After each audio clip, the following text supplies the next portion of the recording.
나는 전능하신 아버지 하나님 천지의 창조주를 믿습니다. 나는 그의 유일하신 아들 우리 주 예수 그리스도를 믿습니다.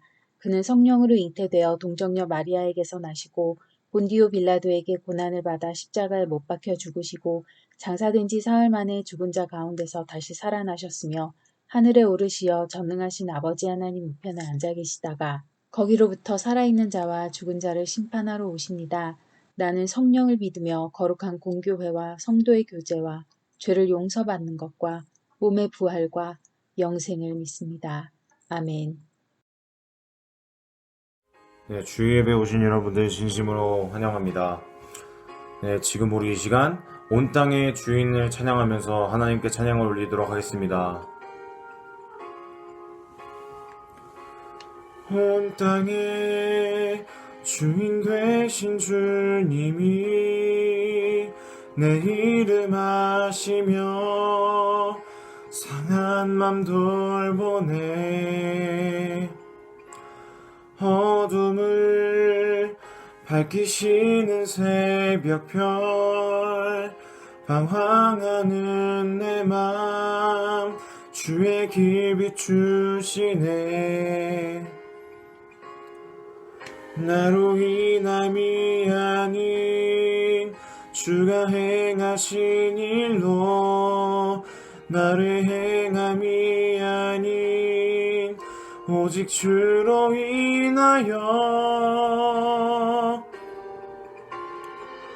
나는 오늘 피었다 지는 이름 없는 꽃과 같네. 바다에 있는 파도 안개와 같지만 주는 나를 붙드시고 부르짖음 들으시며 날 귀하다 하시네.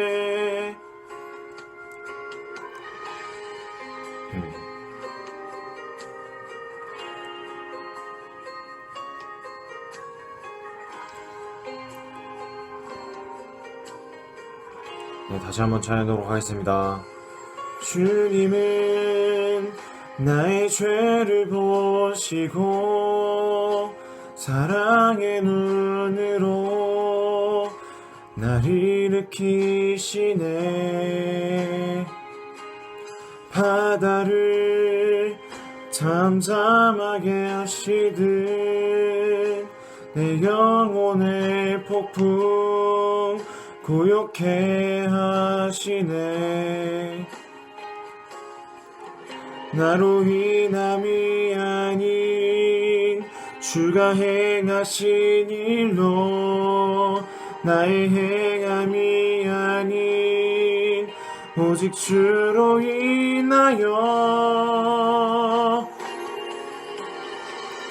나는 오늘 피었다 지는 이름 없는 꽃과 같네. 바다에 있는 파도 안개와 같지만 주는 나를 붙드시고 부르짖음 들으시며 날 귀하다 하시네. 나는 오늘 피었다 지는 이름 없는 꽃과 같네. 바다에 있는 파도 안개와 같지만 주는 나를 붙드시고 부르짖음 들으시며 날 귀하다 하시네. 나는 오늘 피었다 지는 이름 없는 꽃과 같네.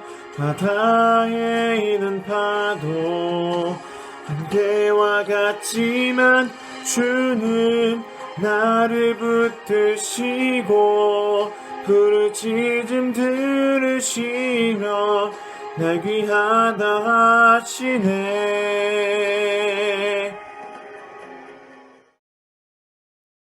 사랑의 하나님 아버지, 우리의 삶을 인도하시는 예수님이 곁에서 보호하고 지켜주시고 눈동자처럼 지키시는 성령님이 우리를 항상 옳은 길로 인도하여 주시니 감사합니다.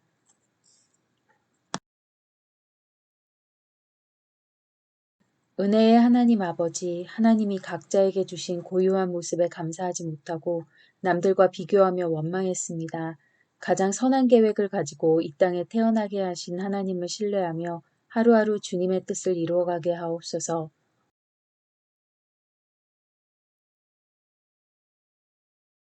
치유의 하나님 아버지, 전 세계를 강타한 코로나19로부터 우리를 지켜주시고 경제적인 어려움을 겪는 이웃들을 돌보아 주시옵소서.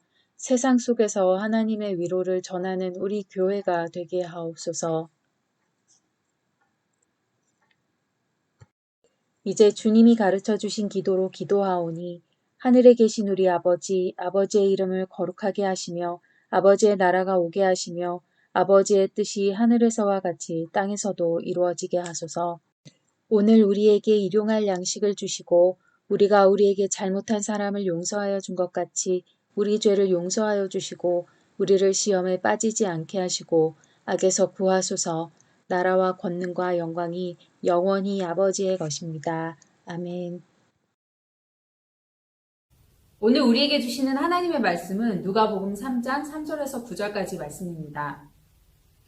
요한이 요단강 북은 각처에 와서 죄사함을 받게 하는 회개의 세례를 전파하니 선지자 이사야의 책에 쓴 바 광야에서 외치는 자의 소리가 있어 이르되 너희는 주의 길을 준비하라. 그의 오실 길을 곧게 하라. 모든 골짜기가 메워지고 모든 산과 작은 산이 낮아지고 굽은 것이 곧아지고 험한 길이 평탄하여질 것이요 모든 육체가 하나님의 구원하심을 보리라 함과 같으니라. 요한이 세례 받으러 나아오는 무리에게 이르되 독사의 자식들아 누가 너희에게 일러 장차 올 진노를 피하라 하더냐. 그러므로 회개에 합당한 열매를 맺고 속으로 아브라함이 우리 조상이라 말하지 말라. 내가 너희에게 이르노니 하나님이 능히 이 돌들로도 아브라함의 자손이 되게 하시리라.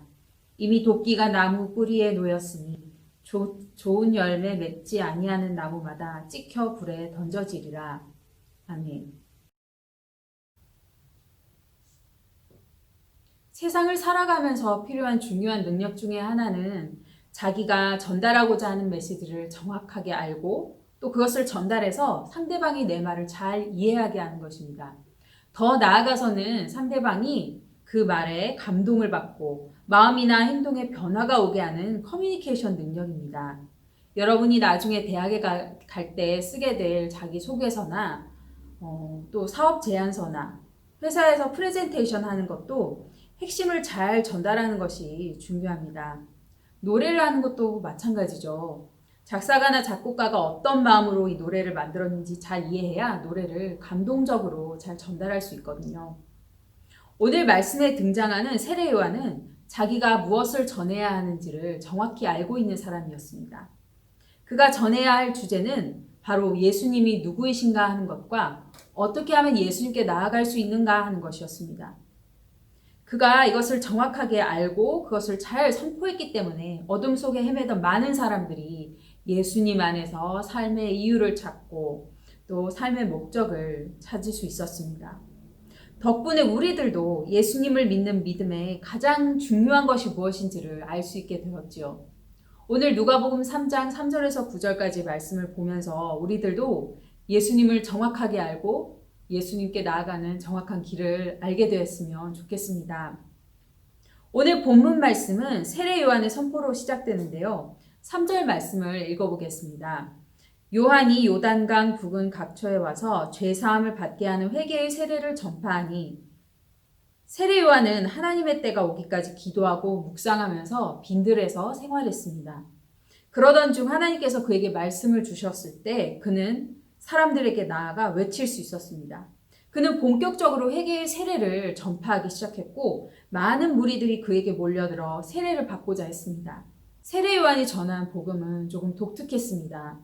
첫째로 그는 오랫동안 예언이 그쳤던 이스라엘에 하나님의 말씀을 선포하는 예언자로 등장했습니다.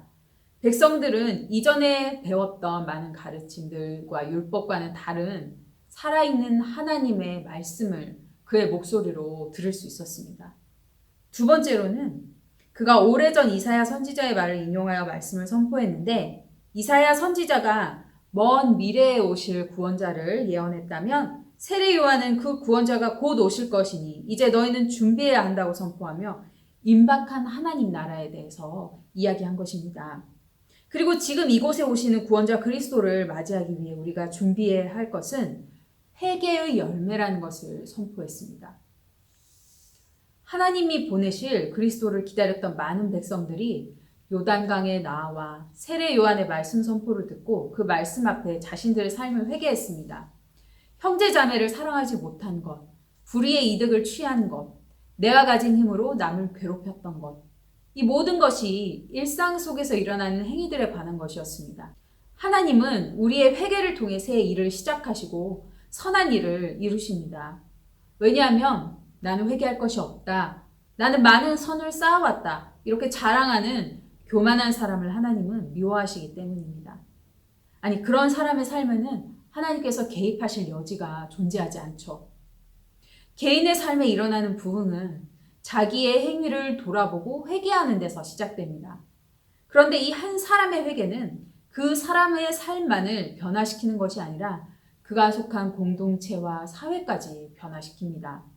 우리는 역사를 통해 그러한 예를 수도 없이 많이 봐왔습니다. 1907년에 일어난 평양 대부흥이 어떻게 시작되었는지 아십니까? 말씀 사경회 중에 한 선교사가 먼저 회개했습니다. 그는 하나님이 그의 마음을 만지셨을 때 정직하게 나아가서 자신이 조선인들을 무시하고 업신여기는 마음으로 사역해 왔던 것을 고백했습니다. 그가 이렇게 사람들 앞에서 자기의 죄를 고백하고 회개했을 때 그 자리에 있던 수많은 사람들 또한 성령의 감동하심을 받아 하나둘씩 숨겨왔던 자기의 죄를 고백하고 회개하기 시작했습니다. 어떤 사람은 아내 몰래 첩을 둔 일에 대해서 자백하고, 또 어떤 사람은 남의 재물을 착복한 사실을 고백했습니다. 그들은 하나님께 회개하고 자기들의 죄로 피해를 입은 사람들에게 용서를 구했습니다. 회개의 열매가 맺힌 것입니다.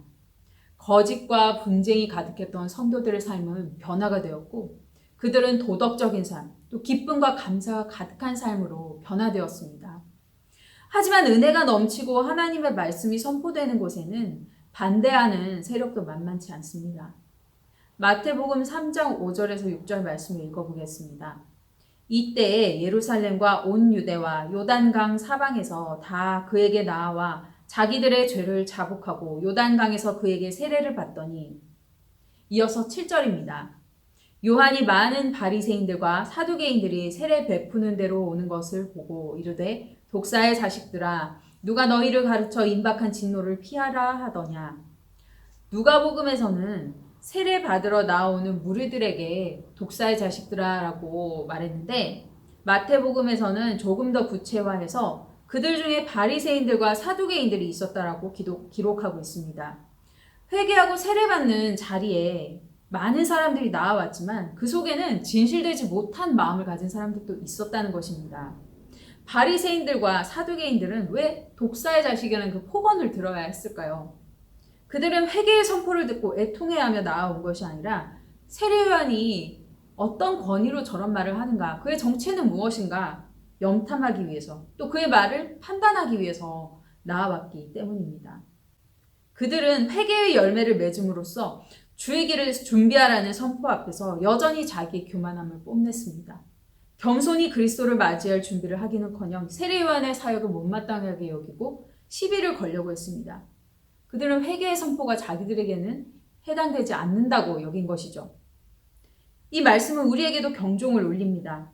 아무리 하나님의 말씀이 선포되는 자리에 나아오더라도 말씀 앞에 우리 자신을 돌아보고 회개의 열매를 맺지 못할 때가 얼마나 많은지요.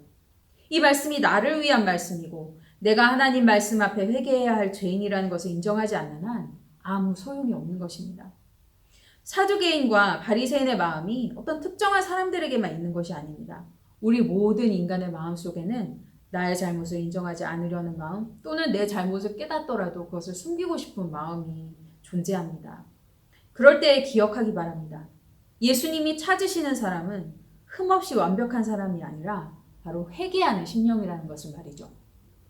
예수님은 나는 아무런 잘못을 저지르고 살지 않았습니다 라고 주장하는 사람이 아니라 내가 또 실패했습니다. 내가 또 죄를 지었습니다. 주님 나를 고쳐주십시오 라고 고백하면서 은혜를 구하는 사람을 찾고 계십니다. 세례 요한이 교만한 자들에게 뭐라고 선포했는지 8절과 9절 말씀을 읽어보도록 하겠습니다. 그러므로 회개에 합당한 열매를 맺고 속으로 아브라함이 우리 조상이라 말하지 말라. 내가 너희에게 이르노니 하나님이 능히 이 돌들로도 아브라함의 자손이 되게 하시리라. 이미 도끼가 나무 뿌리에 놓였으니 좋은 열매 맺지 아니하는 나무마다 찍혀 불에 던져지리라. 하나님은 우리가 입술로 하는 회개가 아니라 행위로 또 삶으로 회개를 이루기를 원하십니다. 회개의 본질은 나쁜 습관이나 태도를 고치는 것 이상의 결단과 각오가 필요한 것입니다. 그것은 지금까지 내 인생의 왕자리에 있었던 그 무엇인가가 헛되고 악한 것이었다는 것을 인정하고 돌이키는 것입니다. 이제 그 왕의 자리에 예수님을 모시고 예수님의 판단과 기준으로 잘못된 것들을 바로잡는 것이 바로 회개의 열매를 맺는 길입니다. 여러분께 윌리엄 윌버포스라는 영국의 정치인을 소개하려고 합니다. 그는 촉망받는 젊은 정치인이었는데 예수 그리스도를 만난 후 참된 변화를 경험하고 나서 부패한 영국 사회를 개혁하기 위해 일생을 바쳤습니다. 그가 평생을 걸고 해결하고자 했던 한 가지 과업이 있었습니다. 그것은 바로 노예 무역을 폐지하는 것이었습니다. 윌버포스가 개인적인 회개에 머무르지 않고 자기가 속한 영국 사회의 악습을 고치고자 투신할 때 그에게 지대한 영향을 준 사람들이 있었습니다. 그 중에 존 뉴턴이라는 설교자가 있습니다. 존 뉴턴은 노예를 실어 나르는 노예선의 선장으로 일하다가 회개하고 평생을 참여하면서 살았는데요. 자기가 얼마나 비참한 죄인이었는지 또 그런 비참한 죄인을 용서해 주신 하나님의 은혜가 얼마나 큰지에 대해서 찬송시를 지었고 그 찬송이 바로 우리가 잘 아는 나 같은 죄인 살리심이란 찬송가입니다. 윌버포스는 존 뉴턴에게 영향을 받아 그리스도인의 회개가 내면에서만 일어나는데 그칠 것이 아니라 지금까지 저질러졌던 악행들을 고치고 변화시켜야 한다는 것을 깨달았습니다. 그리고 그는 하나님의 은혜에 응답하기 위해 노예 매매 폐지에 힘씁니다. 함께 영화 어메이징 그레이스의 몇 장면을 보겠습니다. 한 무리의 그리스도인들이 회개하고 회개의 열매를 맺고자 했을 때 그들이 사는 세상은 하나님이 다스리는 공의로운 세상으로 한 걸음 더 나아가게 된다는 것을 우리는 이 영화를 통해 알 수 있습니다. 우리가 가진 것은 적고 할 수 있는 것은 적지만 왕이신 예수님은 우리 삶에 맞아들일 때 회개에 합당한 열매들을 맺고 또 그 기쁨을 함께 나눌 수 있을 것입니다. 사랑하는 우리 고등부 친구들, 예수님은 오늘도 우리에게 은혜 베푸시기를 원하십니다. 우리를 위해 최고의 선물을 준비하신 주님께 나아가야 하지 않겠습니까? 주님께 나아가는 길은 회개와 돌이킴에 있습니다. 비록 나의 잘못을 시인하고 또 고치는 일은 잠시의 고통을 가져오지만 그 후에 누리게 될 주님의 주시는 평안과 기쁨은 그 무엇과도 비교할 수가 없습니다. 우리 모두가 하나님이 원하시는 회개의 열매를 맺기를 간절히 소망합니다. 기도하겠습니다. 하나님 아버지, 예수 그리스도께서 우리를 사랑과 평화로 다스리시고자 우리에게 찾아오실 때 우리 안에 있는 죄와 허물로 인해 주님을 거절하지 않게 하여 주시옵소서.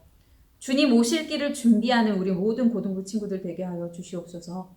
우리의 삶에서 공의롭고 정직하게 성실하게 살아가게 해주시옵고 사람들과의 관계 속에서 이기심과 거짓을 걷어내고 미움과 원망을 버리게 해주시옵소서.